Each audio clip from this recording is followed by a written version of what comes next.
আমাদের সকল অংশীজনদেরকে ধন্যবাদ জানাই এবং আল্লাহ শুকরিয়া আদায় করি যে বহু বছর পরে মানুষের আকাঙ্ক্ষাকে ধারণ করে আমরা যে ডাকসু দেখতে চেয়েছিলাম ভালোভাবে হচ্ছে। আপনারা নিজেরাই দেখেছেন প্রায় 70% চাইতে বেশি ভোট অলরেডি কাস্টে বিভিন্ন আয়োজনে এবং গড়পড়তা মানুষের মধ্যে ব্যাপক উদ্দীপনা উৎসব আছে, এটা সাংবাদিক হিসাবে সবচাইতে ভালো জানেন এবং আমরা আশা করছি যে আমরা যথাসময়ে ভোটের কার্য শেষ করতে পারবো। 4টার পরেও যারা লাইনে থাকবে তাদের পূর্ণ সুযোগ দেওয়া হবে এনক্লোজারের ভিতর নিয়ে ভোট কার্য যাতে তারা আনন্দের সাথে করতে। আমরা বিভিন্ন কেন্দ্র থেকে ভালো সঙ্গে এসে আপনারা জানেন একটি ছোট ঘটনা যেটা ঘটেছে, দুটো না এরকম ক্ষেত্রে এই পুরো আয়োজনে জানেন যে 810টি আমার বুথ এবং 8টি কেন্দ্র, প্রায় 40,000 ভোটার এবং 70 ভাষী। শুধু আপনার এখন যেখানে আমরা কথা বলছি এই কেন্দ্রেই 70-এর বেশি 70 ভাগের বেশি ভোট কাস্ট হয়েছে বলে আমাদের প্রাথমিক আমরা যে ধারণা করছি। সুতরাং একটা ব্যাপক সাড়া পাওয়া গেছে যেটা আমি আশা করছিলাম। একটা ক্ষেত্রে যেটা হয়েছে যে আমাদের এটা কার্জন হলে আমাদের অমর একুশে হলের ক্ষেত্রে ভুলক্রমে অনিচ্ছাকৃত দুটো আমাদের ব্যালট চলে গিয়েছিল। তো সেটি যিনি ভোটার ছিলেন তিনি অত্যন্ত একটি খুশি মনেই আমার ভোট দিয়ে যেটি শান্তি মীমাংসা হয়েছে।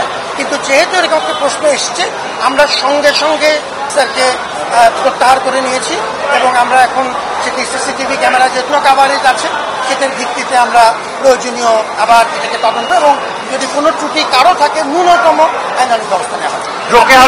দ্বিতীয় যে ঘটনাটি বলছি সেটি হলো যে আমাদের ব্রোকেলের ক্ষেত্রে এটি পিএসসির কেন্দ্রে এখানেও যেটা হয়েছে যে দেখা গেল যে বেশ কিছু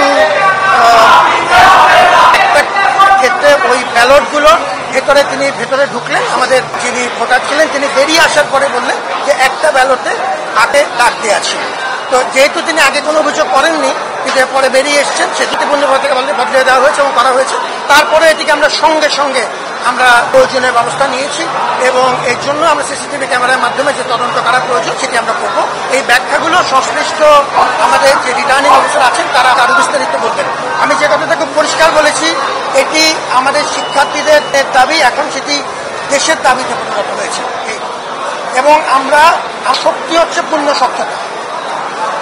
আশা করছি যিনি জিতবেন এবং যিনি বিজিত হবেন তারা বুঝবেন যে স্বচ্ছতার কোনো ঘাটতি নেই এবং আমরা যেটা ক্যামেরার সামনে হচ্ছে সাংবাদিকরা আমাদের সবচেয়ে বড় সাক্ষী এবং শক্তি এবং আমরা ভোট গণনার সময়টিও আমরা জানেন যে গ্যাসের ব্যবস্থা করছি এবং সাংবাদিকদের উপস্থিতিও নিশ্চিত করছি। এই ক্ষেত্রে তাদের মনে রাখতে হবে যে বহুদিন পর একটি গুরুত্বপূর্ণ গণতান্ত্রিক প্রতিষ্ঠানকে আমরা সক্রিয়করণের চেষ্টা করছি। এই ক্ষেত্রে আমাদের উচিত হবে যে বিজয়ী এবং বিজিত যেহেতু তারা গুরুত্বপূর্ণ ভূমিকা রাখবেন সেটি বিবেচনায় রাখবেন। আপনাদের প্রতি ধন্যবাদ।